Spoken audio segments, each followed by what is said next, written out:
할렐루야! 항상 변함없이 저희를 사랑하시는 주님의 사랑을 찬양합니다. 오늘도 주님의 말씀을 통해 주님의 그 사랑이 저희 삶에 충만하시길 주님의 이름으로 축원드립니다. 5월 31일 화요일 저희에게 주신 하나님의 말씀은 사무엘상 15장 1절에서 15절까지 말씀입니다. 사무엘상 15장 1절에서 15절까지 말씀 우리 함께 읽도록 하겠습니다. 사무엘이 사울에게 이르되 여호와께서 나를 보내어 왕에게 기름을 부어 그의 백성 이스라엘 위에 왕으로 삼으셨은즉 이제 왕은 여호와의 말씀을 들으소서.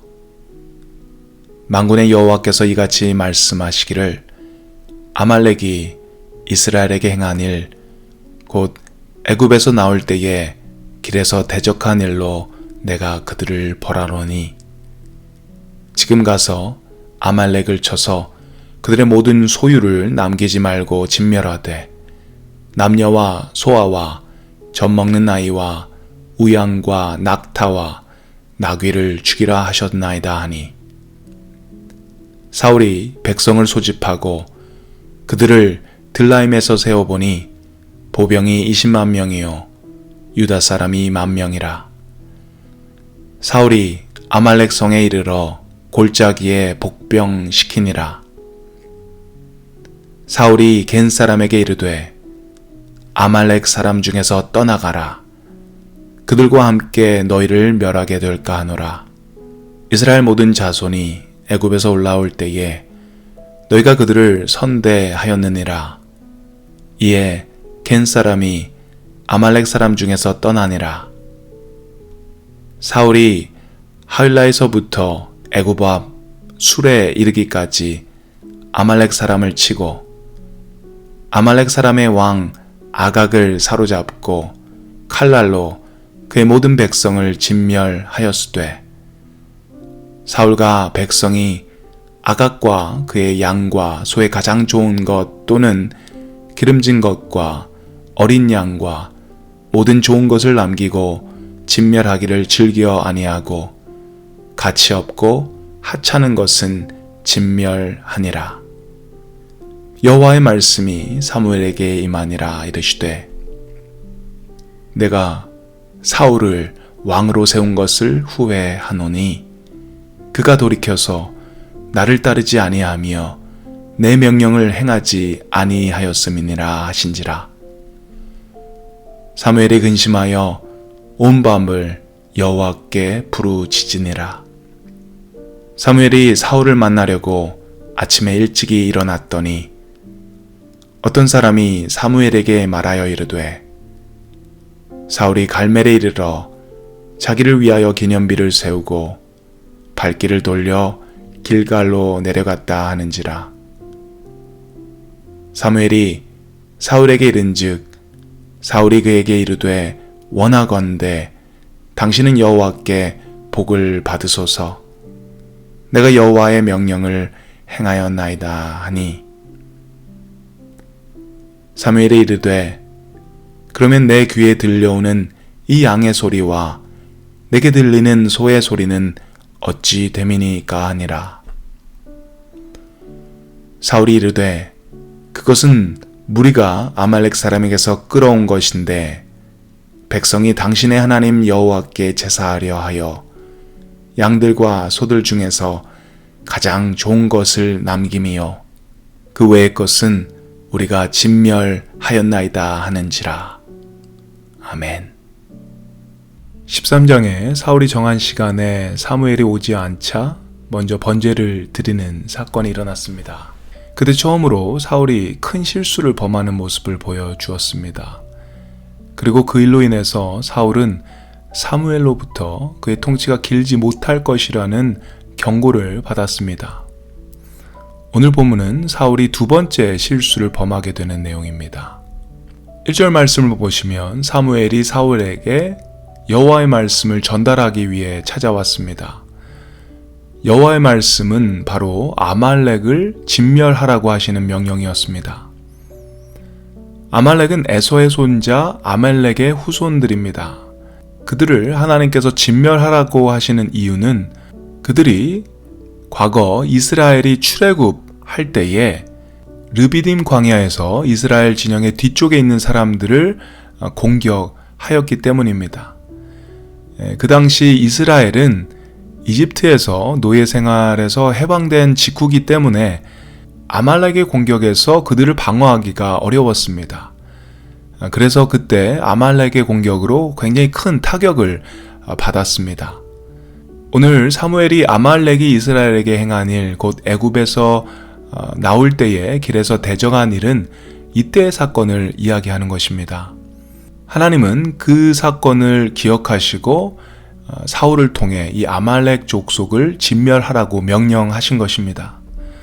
하나님의 명령은 아말렉의 모든 소유를 남기지 말고 진멸하되 남녀와 소아와 젖먹는 아이와 우양과 낙타와 나귀, 살아있는 모든 것을 죽이라고 명령하셨습니다. 그런데 사울은 아말렉을 진멸하라고 하신 하나님의 명령을 온전히 이행하지 않았습니다. 대부분의 짐승들을 죽였지만 우수하고 질 좋은 동물들은 진멸하지 않았습니다. 아말렉의 왕 아각도 죽이지 않고 사로잡 봤습니다. 하나님의 명령에 불순종한 것이죠. 그럼에도 불구하고 사울은 자기 자신이 잘못했다라는 생각을 하지 않습니다.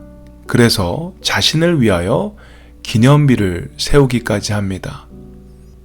또 13절 말씀에는 사무엘을 만나 내가 여호와의 명령을 행하였다고 이야기를 합니다. 사울 스스로는 하나님의 명령에 순종했다고 생각하는 것입니다. 사울은 양들과 소들 중에 제일 좋은 것은 제사를 드리려고 죽이지 않았다고 변명하면서 그가 한 일을 정당화시키려고 합니다. 그런데 아무리 좋은 이유가 있고 그것으로 인해 많은 유익을 얻는다고 하여도 하나님께서 명령하신 것을 이행 안 하는 것은 결론적으로 불순종한 것입니다. 그것은 죄입니다. 아담과 하와가 불순종함으로써 죄가 세상에 들어온 것처럼 사울도 불순종함으로써 죄를 짓게 된 것입니다. 이 일로 인해서 하나님께서는 사울을 왕으로 삼으신 것을 후회한다고 사무엘에게 말씀하십니다. 11절 말씀 함께 읽도록 하겠습니다. 내가 사울을 왕으로 세운 것을 후회하노니 그가 돌이켜서 나를 따르지 아니하며 내 명령을 행하지 아니하였음이니라 하신지라. 사무엘이 근심하여 온 밤을 여호와께 부르짖으니라. 사울의 불순종으로 하나님은 그를 왕으로 삼은 것을 후회한다고 하십니다. 그런데 이 말을 들은 사무엘은 근심합니다. 온 밤을 여호와께 부르짖습니다. 사무엘이 근심하며 또 온 밤을 여호와께 부르짖었던 이유가 무엇이었을까요? 사울이 왕으로 세워지면서 이제 사사 시대가 끝이 나고 왕정 시대로 들어가죠. 사무엘은 더 이상 사사로서의 역할을 할 수 없었습니다. 사사시대에는 사사로서 이스라엘의 제1 권력을 가졌던 자가 이제 그 자리에서 물러나게 되었던 것입니다. 그런데 왕으로 세워졌던 사울이 두 번이나 큰 실수를 하게 됩니다. 그것으로 인해서 하나님께서는 사울을 왕으로 삼은 것을 후회한다고 하셨습니다. 어쩌면 이것은 사무엘이 왕의 자리에 오를 수 있는 기회일 수도 있었습니다. 만약 그랬다면 슬픔보다 기쁠 수 있는 그런 상황이었을 텐데 사무엘은 오히려 근심하고 주님께 부르짖었습니다. 사무엘은 어떤 마음으로 주님께 부르짖었을까요? 하나님께 부르짖은 그 내용은 어떤 것이었을까요? 한 주석을 보니 사무엘이 부르짖었던 것은 기도였다고 합니다. 그 기도는 다름 아닌 사울을 위한 중보 기도라고 이야기합니다. 자기 자신의 죄가 아닌 사울의 죄를 용서해달라는 중보의 기도. 이 중보의 기도를 사무엘은 밤을 새가며 했다라는 것입니다. 우리는 누군가의 잘못을 지적하고 혼내는 것은 익숙한데 누군가의 잘못을 위해서 같이 마음 아파하고 또 기도하는 것은 저에게 참 익숙하지 않은 것 같습니다. 혹시 여러분 주위에 주님을 떠나고 주님의 말씀에 불순종하는 그런 삶을 사시는 분들이 계시다면 그들을 위해 사무엘처럼 간절히 중보 기도할 수 있는 저와 여러분 되시기를 주님의 이름으로 축원드립니다. 우리 함께 기도드리겠습니다. 주님, 오늘도 귀한 말씀을 저희에게 허락하시니 감사드립니다. 사울은 아말렉을 진멸하라는 하나님의 말씀에 불순종함으로 주님 앞에 죄를 범했습니다. 하나님의 명령보다 자기의 생각이 옳다라는 교만한 생각이 그를 불순종하게 했습니다. 주님, 저희 삶의 주님의 명령 앞에 그것이 우리의 기준과 우리의 생각과는 다른 것이라도 온전히 순종할 수 있도록 주님 도와주시옵소서.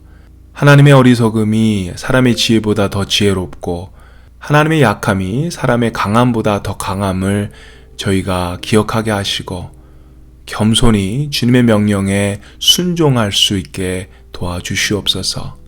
사울이 회개하기를 주님께 돌아오기를 간절히 바라며 기도했던 사무엘, 하나님, 저희도 사무엘처럼 그런 중보자의 마음을 허락하시옵소서. 주변의 형제자매가 죄를 범하였을 때 그들을 욕하고 정죄하기보다는 먼저 그들을 위해 기도하는, 중보하는 저희 모두가 되게 도와주시옵소서. 오늘도 저희 주변의 많은 사람들을 위해서, 또 선교지를 위해서, 또 다음 세대를 위해서 간절히 주님 앞에 기도할 수 있는 저희 모두가 되게 도와주시옵소서. 감사드리며 예수님의 이름으로 기도드립니다. 아멘.